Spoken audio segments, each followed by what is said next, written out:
E interessante, quando eu fui com ele para São Paulo, né, então ele ficou um tempo internado, aí precisa estar fazendo a reinserção social, né?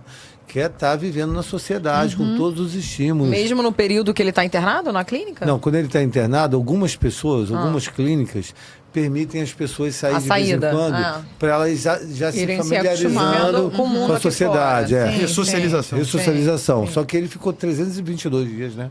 Direto lá. Sem sair da clínica. Sem sair. E quando eu fui buscar ele lá, eu que fui buscar, né? Fui de carro, fui 10 horas para ir, 10 horas para voltar. Mas foi, né, libertador para ele sair. Foi muito tempo que ele ficou lá. Então ele começou a viver aqui fora, entendeu? E na sociedade é complicado, tem muitos estímulos, né?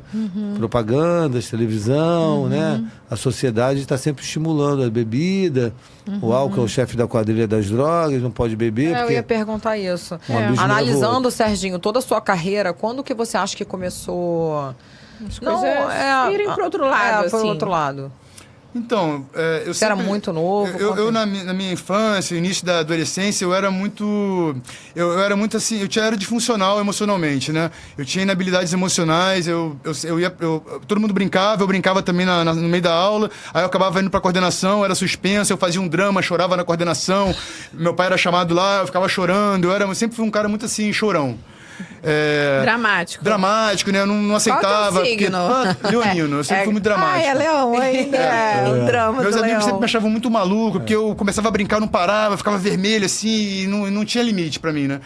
E aí, mais ou menos com 14, 15 anos, eu experimentei a cannabis, né? A maconha. E daí foi um despertar xamânico pra mim, porque eu comecei a duvidar, questionar muitas crenças que eu tinha, muitas paixões platônicas, muitas frustrações por causa da carreira artística mesmo, assim, insucessos no âmbito social. Eu comecei a pensar assim, cara, eu sofro de um monte de coisas que não tem por que sofrer, eu posso resolver tudo isso, eu não preciso mais... Eu comecei a droga te deu mistérios. Uma força pra isso. Só que aí, o problema é que eu comecei a usar essa muleta com muita frequência, né? Logo depois que eu comecei a fazer uso da maconha regularmente, aí foi quando eu decidi que eu ia parar de querer ser ator e ia me dedicar aos estudos.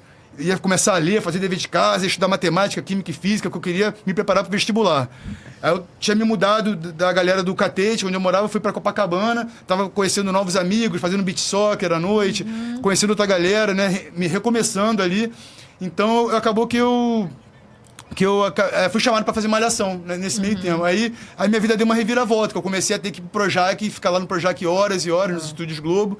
E acabou que eu não levava tudo, eu não tinha como estudar, eu não conseguia estudar sozinho, né? Eu não conseguia ler as matérias escolares lá nos estúdios. Eu ficava só preocupado com as minhas cenas, que também eu não estava assim, tão afiado, né, para conseguir decorar o texto, né?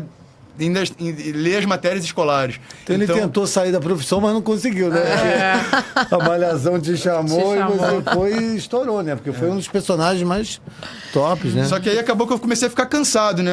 Terminando de responder a pergunta. Eu comecei a ficar um pouco cansado depois de trabalhar muito, que era um ritmo muito intenso de gravação. Eu fiquei 3 anos direto sem férias na Malhação.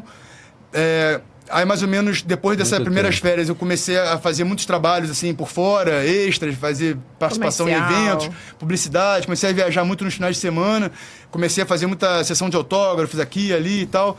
E aí, foi quando eu, mais ou menos, já com uns 20 anos, que eu comecei com 17 anos eu comecei a ter aquela válvula de escape de ir pra festa rave. Várias pessoas também mas é legal também falar abertamente. Mas é bom a gente falar. Hoje em dia é muito normal.